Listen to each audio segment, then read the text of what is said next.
Hello viewers, welcome to filmi craft. நான் உங்கள் அருண். இந்த எபிசோடில் நம்ம பார்க்க போகிற படம் 2024 ஒரு மலேசியன் சயின்ஸ் ஃபிக்ஷன் த்ரில்லர் படமாக வெளியான ரிவர்சி. இப்போ இந்த படத்துடைய கதை என்ன அப்படிங்கிறத லைட்டாக இங்கே நம்ம பார்த்துடலாம். படத்தில் நம்ம கதாநாயகனுடைய பேர் அதேக். இவர் படத்துடைய ஆரம்பத்திலேயே ஒரு சைக்காட்ரிஸ்ட்டை பார்க்குறதுக்காக போய் அங்கே உட்காந்துருக்காப்புல. இப்போ இவர் ஒரு பக்கம் உட்காந்துருக்காரு, ஆப்போசிட்டில் டாக்டர் உட்காந்துருக்காப்புல. இப்போ அவர் கேட்குறாரு, உங்களுக்கு என்ன சார் பிரச்சனை, எதுக்கு பார்க்க வந்தீங்க அப்படின்னு. நம்மளால் சொல்கிறாப்புல, எனக்கு இருக்கக்கூடிய பிரச்சனை உங்களால் மட்டும்தான் தீர்க்க முடியும் அப்படின்னு நம்பி வந்திருக்கேன், தயவு செஞ்சு தீர்த்து வச்சுருக்கேன். ஆனால் நானும் எவ்வளோ முயற்சி பண்ணிட்டேன், ஆனால் என்னால் என்னுடைய பிரச்சனைக்கு ஒரு தீர்வை என்னால் காண முடியலை, அதனால தான் உங்ககிட்ட வந்தேன் அப்படிங்கிறாரு. அதெல்லாம் தெரியுதியா, நீ மேட்ரை சொல்லு அப்படின்னா. நான் மேட்ரை சொல்கிறதெல்லாம் இருக்கட்டும், இப்போ முதல்ல உங்களுக்கு ஒரு ஃபோன் வரும், அந்த ஃபோனில் உங்கள் மனைவி கால் பண்ணி ப்ரெட்டும் எக்கும் வாங்கிட்டு வந்துருங்க வரும்போது அப்படின்னு சொல்லுவாங்க. அதுக்கு ஒரு பதிலை சொல்லுங்கள் அப்படிங்கிறாரு. ஏப்பா நீ எதுக்கு வந்து அதை சொல்லுப்பா, என் ஒய்ஃப் எங்கேயா கால்லாம் பண்ணா அப்படின்னு சொல்லிக்கிட்டு இருக்காப்புல. கால் வருது ஃபோனில் ஒய்ஃபுக்கிட்ட இருந்து. உடனே கால் எடுக்கிறாப்புல, சொல்லுமா அப்படின்னா, ப்ரெட்டும் எக்கும் வாங்கிட்டு வந்துருங்க வரும்போது அப்படின்னா உங்கள் ஒய்ஃபு சொல்கிறாங்க. இந்த டாக்டருக்கு ஒன்றும் புரியலை.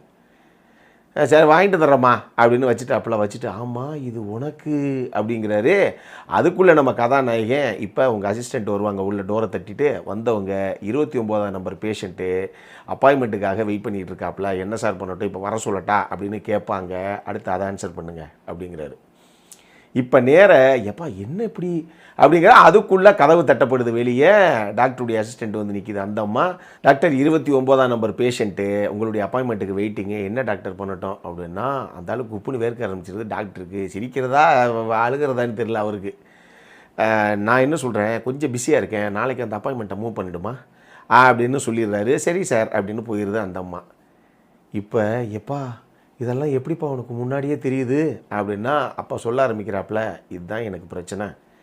ஆனால் இதனால் நான் மிகப்பெரிய பிரச்சனையை ஏற்கனவே சந்திச்சுட்டு வந்து தான் இப்போ உங்கள் முன்னாடி உட்காந்துருக்கேன்.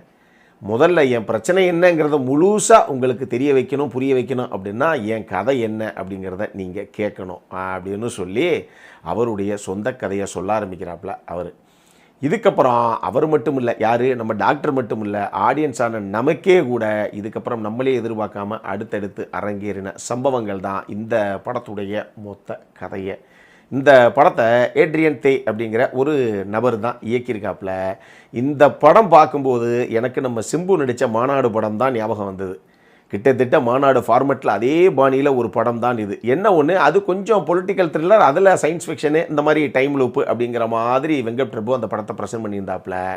இந்த படம் இதுக்குள்ளே ஒரு நல்ல ஃபேமிலி ட்ராமா இருக்குது, ஒரு நல்ல எமோஷனல் ட்ராமா இருக்குது, ஒரு சூப்பரான ரொமான்டிக் ட்ராமா இருக்குது.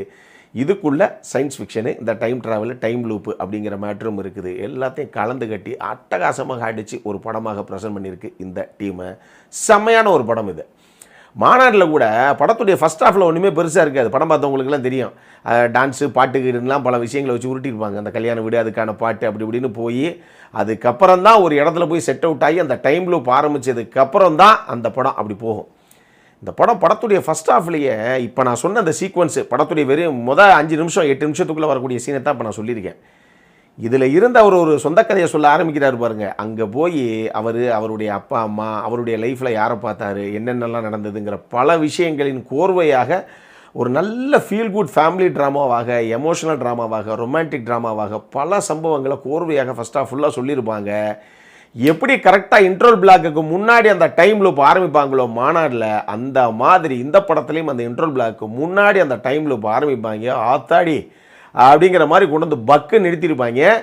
மாநாடுடைய செகண்ட் ஹாஃப் எப்படி சும்மா பொருதுகிட்டு போகுமோ அந்த மாதிரி இந்த படமும் ஃபுல் அண்ட் ஃபுல் டைம் லூப்பில் பொருதுகிட்டு போகும். 2 படத்துக்கும் நீங்கள் ஒரே திராஸில் வைக்கலாம். உங்களுக்கு மாநாடு செகண்ட் ஹாஃப்லாம் வேறு லெவல் சார் அப்படின்னு சொன்னீங்கன்னா அந்த அளவுக்கு கொஞ்சம் குறையாத ஒரு படம் இது. அட்டகாசமாக பண்ணியிருப்பாங்க. இதில் பியூட்டியே இந்த படத்துடைய அந்த தேர்ட் ஆக்ட், அந்த கிளைமேக்ஸ் செம. மாநாட்டில் கூட அது எப்படி பண்ணாங்க, என்ன கடைசியாக நிறுத்தினாரா இல்லையா சிம்பு அப்படிங்கிற மாதிரி அதை போகும்.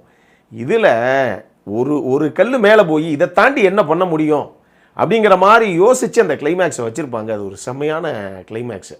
இதில் இந்த படம் மொத்தமாகவே நிச்சயமாக நான் சொல்கிறேன், இந்த படம் நீங்கள் எதிர்பார்ப்பே இல்லாமல் ஜாலியாக போய் பாருங்கள். இந்த படம் பார்த்து முடிஞ்சதுக்கப்புறம் அடுத்து ஒரு 1/2 மணி நேரத்துக்கு இந்த படமும் சரி, அதனுடைய காட்சிகளும் சரி, அதனுடைய கதாபாத்திரமும் சரி நம்மளுடைய மைண்டில் சுற்றி வந்துக்கிட்டே இருக்கும்.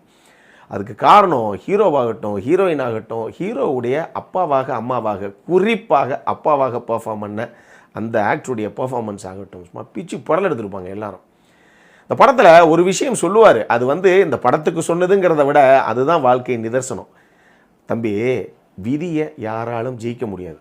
நீ என்ன பண்ணினாலும் விதியை நீ ஜெயிக்க முடியாது, தேவையில்லாமல் ஒரு சில விஷயங்களை பண்ணாத அப்படின்னு கதாநாயகனுடைய அப்பா ஒரு அட்வைஸ் ஒன்று கொடுப்பார். ஏன்னா நமக்கு ஒரு ஸ்பெஷல் எபிலிட்டி ஒன்று இருக்குது. இதெல்லாம் நான் எதுவுமே இங்கே சொல்லலை உங்களுக்கு கதையில், அது என்னன்னு போய் பார்த்துக்கோங்க.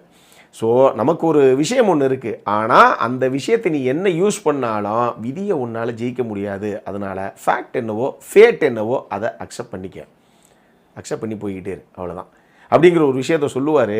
அது இந்த படம் பார்த்து முடியும் போது நமக்கே தோணுது, ஆமாங்க அவ்வளோதான் வாழ்க்கை, அப்படியே போக வேண்டியதான் அப்படிங்கிற மாதிரி இருந்தது. எல்லாரும் பர்ஃபார்மன்ஸில் பிச்சு படல் எடுத்திருந்தாங்க. சினிமோட்டோகிராஃபிலாம் சும்மா தண்ணி மாதிரி இருக்கும். ஏஷியன் ஃபிலிம்ஸ் நான் சொல்லியிருக்கேன், எப்போயுமே வேறு லெவலில் தான் இருக்கும் அவங்களுடைய படங்கள். சினிமோட்டோகிராஃபிலாம் தாறுமாறாக பளிச்சுன்னு இருக்கும். அந்த அளவுக்கு செம்மையாக பண்ணியிருப்பாங்க. படத்துடைய பேக்ரவுண்ட் ஸ்கோரிங்கு, முக்கியமாக எடிட்டிங். நான் தான் சொல்லிட்டேன், மாணவனுடைய செகண்ட் ஹாஃப்னு கட் பண்ணால் டப்புன்னு வந்துட்டு போய்கிட்டே இருக்கும். இந்த படம் செம்மையாக கட் பண்ணியிருப்பாப்புல எடிட்டர். அந்த அளவுக்கு பரபரப்பான ஒரு படம் இது, படத்துடைய செகண்ட் ஹாஃபெல்லாம். எனக்கு என்ன ஒன்று அப்படின்னா, இப்போ ஒரு ஃபேமிலியை லவ் பண்ணாதவங்க யார் இருக்க போகிறோம்? அது அப்பா அம்மாவாக இருக்கட்டும், இல்லை இப்போ நான் இருக்கேன் அப்படின்னா என்னுடைய மனைவி, என்னுடைய பொண்ணு அப்படின்னு நம்ம குடும்பத்தை தாண்டி அவங்களுக்குத்தான் நம்ம இவ்வளோ உழைப்பு, இவ்வளோ அவமானங்கள் எல்லாம் படுறதே நம்மளுடைய குடும்பத்தை சர்வை பண்ணணும். அவங்கள எப்படியாவது எல்லா விஷயமும் அவங்களுக்கு தேவையான வசதி எல்லாத்தையும் பண்ணி கொடுக்கணும், அவங்கள பத்திரமா பார்த்துக்கணுங்கிற ஒரு விஷயத்துக்காகத்தான் நம்ம பண்ணுறோம். அப்படி இருக்கும்போது அந்த மாதிரி அது ஆண்களோ பெண்களோ டெஃபினட்டாக எல்லாத்துக்குமே இந்த படம் பார்க்கும்போது ஒரு சரியான கனெக்ட் கிடைக்கும். ஒரு சில இடங்கள்லாம் நம்ம கண்கலங்கும். அந்த மாதிரி ஒரு சில காட்சி அமைப்புகள் உள்ளே இருக்குது, செமையாக பண்ணியிருக்காங்க. இதில் சூப்பர் மேட்ரு, இந்த படத்துடைய கிட்டத்தட்ட ஒரு கிளைமேக்ஸுக்கு ஒரு ப்ரீ கிளைமேக்ஸே சொல்லலாம். அங்கே ஒரு ட்விஸ்ட் இருக்குது. அந்த ட்விஸ்ட்டு நீ எவ்வளோ பெரிய கொம்பனாக இருந்தாலும் எதிர்பார்க்கவே மாட்டீங்க.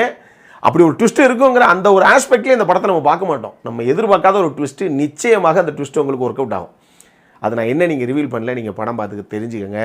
டெக்னிக்கலி செம சவுண்டான ஒரு படம் இது. அது மிச்சம் மீதி நம்ம விட்ட டிபார்ட்மெண்ட்டே சேர்த்துக்கங்க. அது சவுண்ட் டிசைனிங்கு, சிஜிஏ, விஎஃப்எக்ஸ் எல்லாமே அட்டகாசமாக பண்ணியிருந்தாங்க இந்த படத்துக்கு.